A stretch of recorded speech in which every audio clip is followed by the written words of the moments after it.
You're back in today, Marketplace Monday, boys. We have a banger. I've been doing a lot of stuff on the marketplace. It's heating up, and finally, it's a good time to be listening. Put your listening ears on. Like button, subscribe button, Discord link down below. Become a member. We got tons of content coming soon. Let's look at July 12th, the next day that SDS has finally decided. Let's add a little something nice to the game. However, last content drop. Whoo! Trout is here. Giambi is here. Royce Lewis, who I ain't sniffing because I ain't playing any programs anymore. When you're rich, you can just buy the cards that you want, aka Mike Trout is coming home. Now it's time for Marketplace Monday. First thing we do is talk about what's coming up. So July 12th, man, what day is that? That's Friday. Friday's a big content day. All-Stars in Team Affinity. Team Affinity 2 is dropping. We'll have a video on how to finish it fastest. However, the previous Team Affinities have all lined up in terms of missions. So go check out Team Affinity 1 Chapter 2 and you can figure out what to expect. Something noticeable.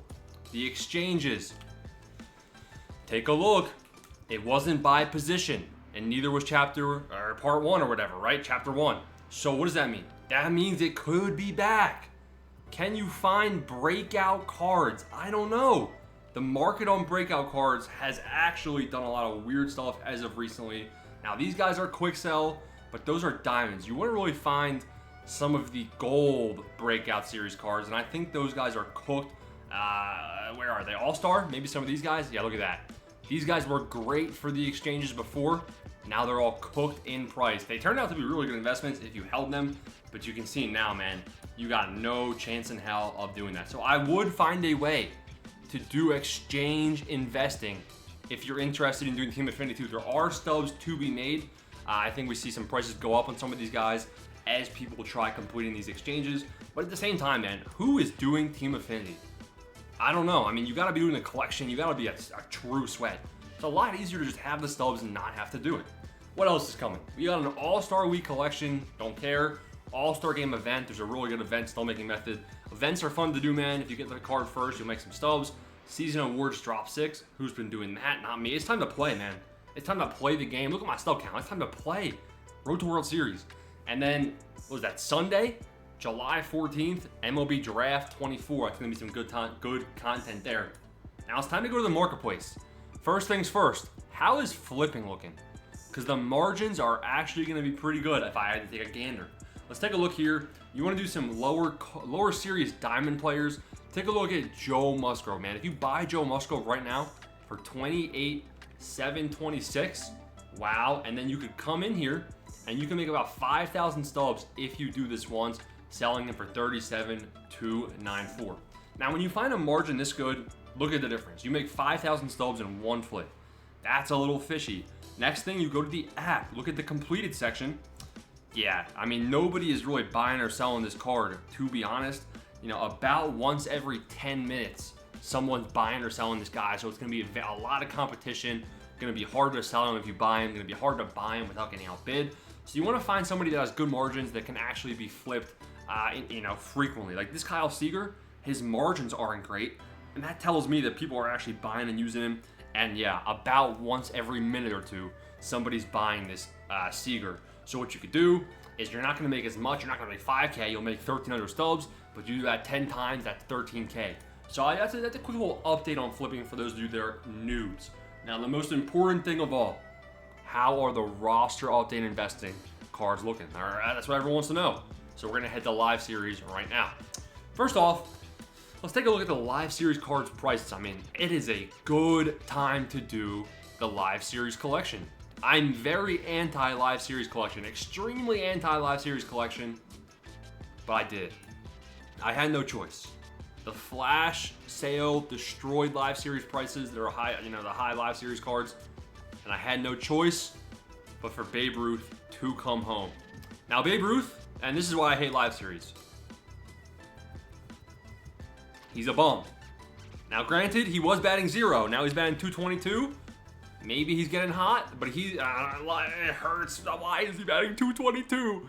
But listen, if you want to do live series, now is if you have 3 million stubs, spend 1 mil on finishing live series. I'm fine with that. It's worth it to get the 99 overall Babe Ruth core card. It'll be usable all season long. Investing though, The live series guys you want to hear mentioned. First things first, a lot of you guys are still holding on the Diamond live series cards that, they went out to Diamond.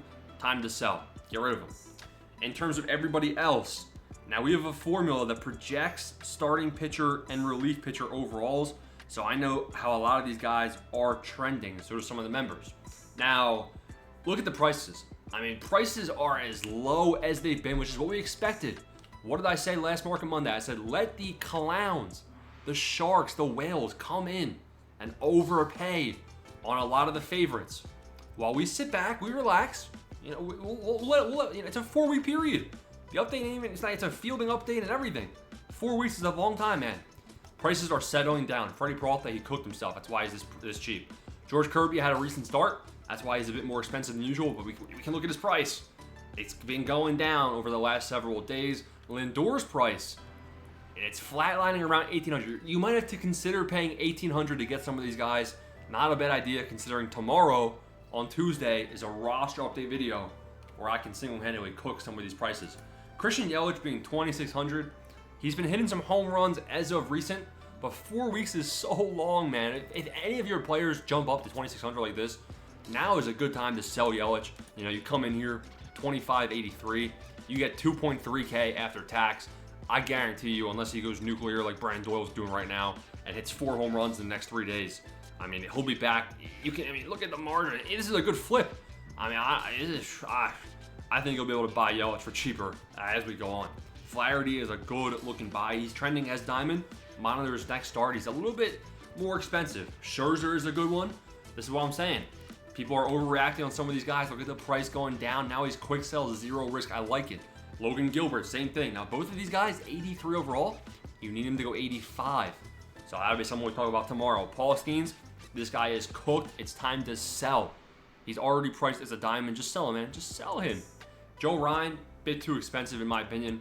But there are a lot of good buys that are cheap. We got this guy coming back from injury soon.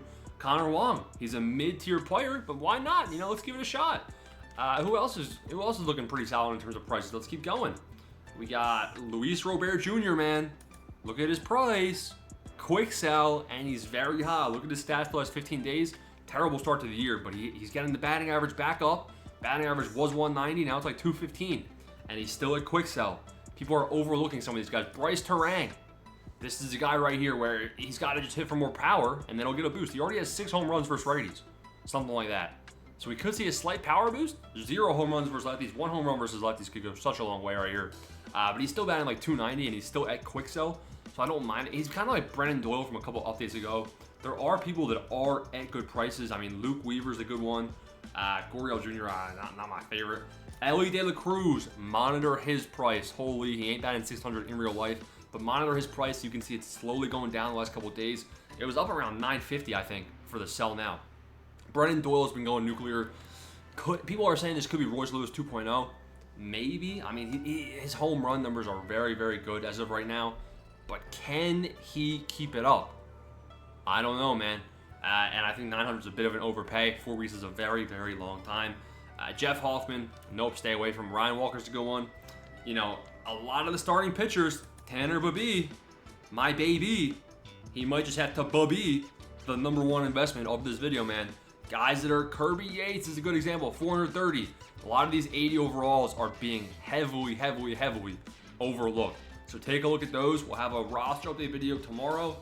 Hope you guys enjoyed the video, man. Peace out. Thanks for watching.